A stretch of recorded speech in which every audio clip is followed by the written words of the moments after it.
ഓണത്തിനൊരുക്കാം വിളവിന്റെ വിസ്മയം 2026 അതാണ് പദ്ധതിയുടെ പേര്. ആ പദ്ധതിയുടെ അടിസ്ഥാനത്തിലുള്ള പ്രത്യേകമായിട്ടുള്ള മിഷൻ തുടങ്ങുകയാണ്. അതിന്റെ ഉദ്ഘാടനവും സെക്രട്ടേറിയറ്റ് അങ്കണത്തിൽ മുഖ്യമന്ത്രി നിർവഹിക്കും.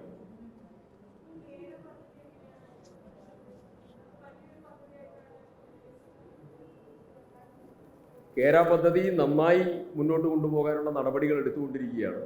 കേരയുടെ ഒരു സമ്പൂർണ്ണ മീറ്റിംഗ് അടുത്ത ദിവസം തന്നെ ചേരുന്നുണ്ട്. അതിൻ്റെ തുടർ പ്രോസസ്സ് കൃത്യമായി മുന്നോട്ട് കൊണ്ടുപോകും.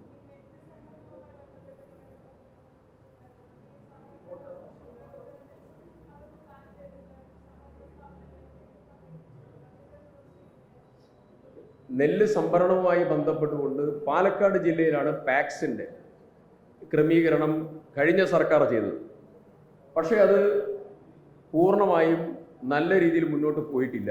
അവലോകനത്തിൽ ഞങ്ങൾ അവലോകനം നടത്തി. ഞാനും സഹകരണ മന്ത്രിയും അതുപോലെ ഭക്ഷ്യ സിവിൽ സപ്ലൈസ് മന്ത്രിയും കൂടെ ഒന്നിച്ചിരുന്ന് അവലോകനം നടത്തി. ആ അവലോകനത്തിൽ ഞങ്ങൾ നൽകിയ റിപ്പോർട്ടിൻ്റെ അടിസ്ഥാനത്തിൽ മുഖ്യമന്ത്രി ഇന്നലെ വിളിച്ചു ചേർത്ത യോഗത്തിൽ വെച്ചുകൊണ്ട് പാലക്കാട് ജില്ലയിലും പൂർവ്വസ്ഥിതിയിലേക്ക് നെല്ല് സംഭരണം നടത്താൻ തീരുമാനമെടുത്തു. പാക്സിനെ മാറ്റി സിവിൽ സപ്ലൈസ് കോർപ്പറേഷനെ അതിൻ്റെ ചുമതലകളിലേക്ക് കൊണ്ടുവന്നു. പിന്നെ രണ്ടാമത്തെ കാര്യം പി ആർ എസുമായി ബന്ധപ്പെട്ട ഇഷ്യൂസ് ഞങ്ങൾ നേരത്തെ അഡ്രസ്സ് ചെയ്തു ആ പ്രഥമ മീറ്റിംഗിൽ. രണ്ടാമത്തെ കാര്യം പണം നൽകാനുള്ള നടപടികൾ ഇന്നലത്തെ മീറ്റിങ്ങിലെടുത്തു. രണ്ട് കാര്യമാണ് ഇന്നലത്തെ മീറ്റിങ്ങിലെടുത്ത കാര്യം. ഒന്ന്, കനറ ബാങ്കും സ്റ്റേറ്റ് ബാങ്ക് ഓഫ് ഇന്ത്യയുമായി ബന്ധപ്പെട്ടുകൊണ്ട് കരാർ കാലാവധി കഴിഞ്ഞിരുന്നു. മാർച്ച് 31-ാം തീയതി അതുമായി ബന്ധപ്പെട്ട നെല്ലിൻ്റെ പണം നൽകുന്നതിൻ്റെ കരാർ കാലാവധി കഴിഞ്ഞിരുന്നു. ആ കാലാവധി കഴിഞ്ഞതിൻ്റെ കാര്യം അത് എക്സ്റ്റെൻഡ് ചെയ്യാനുള്ള നടപടി ഇന്നലെ സ്വീകരിച്ചു. രണ്ടാമത്തെ കാര്യം, ഇത് പണം നൽകുന്നതുമായി ബന്ധപ്പെട്ടതായിരിക്കുന്ന കാര്യങ്ങൾ പാക്സിനെ മാറ്റി സപ്ലൈകോയെ കൊണ്ടുവരുന്ന നടപടിയും പണം കൊടുക്കുന്ന നടപടിയും അത് മുന്നോട്ട് കൊണ്ടുപോകാൻ തീരുമാനിക്കുകയും.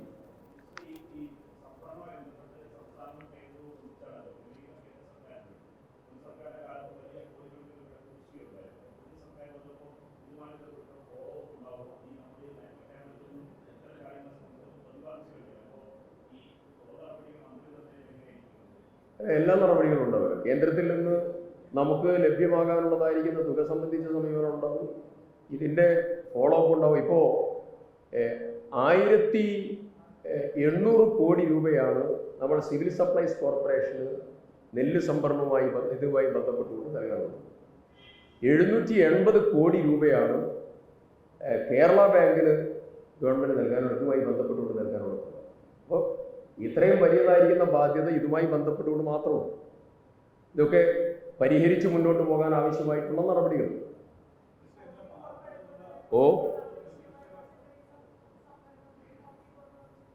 ഹോർട്ടികോർപ്പും VFPCക്ക് അതിനൊക്കെ അതിലേക്ക് മൂവ് ചെയ്യാനുള്ള നിർദ്ദേശം നൽകിയിട്ടുണ്ട്. എല്ലാം കണ്ടിരുന്നു.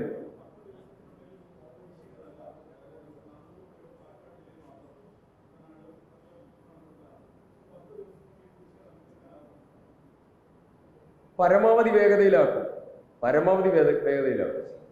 ഇതിപ്പം രണ്ട് അനിശ്ചിതത്വമായിരുന്നു.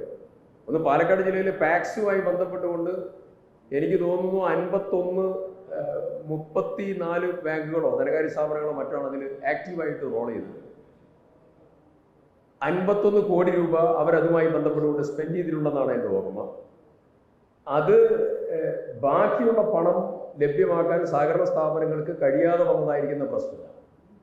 അങ്ങനെയാണ് പാക്സിനെ ഒഴിവാക്കി സപ്ലൈകോ ഒരു യൂണിഫോം സിസ്റ്റത്തിലേക്ക് കൊണ്ടുവരാനുള്ള കാരണം. അപ്പോൾ യൂണിഫോം സിസ്റ്റം ആകുന്നതോടുകൂടി സർക്കാർ പാക്ക് ചെയ്ത് കഴിഞ്ഞാൽ ബാക്കിയുള്ള കാര്യങ്ങൾ നീങ്ങും. അത് ഇന്നലെ തീരുമാനമെടുക്കും. അപ്പോൾ ഇനിയിപ്പം ഡിസ്പേഴ്സ്മെൻറ്റിലേക്ക് കടക്കും. രണ്ടാമത്തെ കാര്യം, SBIയുടെയും കനറ ബാങ്കിൻ്റെയും എക്സ്റ്റൻഷനായി കരാർ എക്സ്റ്റൻഷൻ, അതിനുള്ള തീരുമാനമെടുക്കും. അപ്പം നിലവിൽ അതുമായി ബന്ധപ്പെട്ടുകൊണ്ട് നിലനിൽക്കുന്ന പ്രശ്നങ്ങൾ പരിഹരിക്കപ്പെട്ടു. Okay, thank you.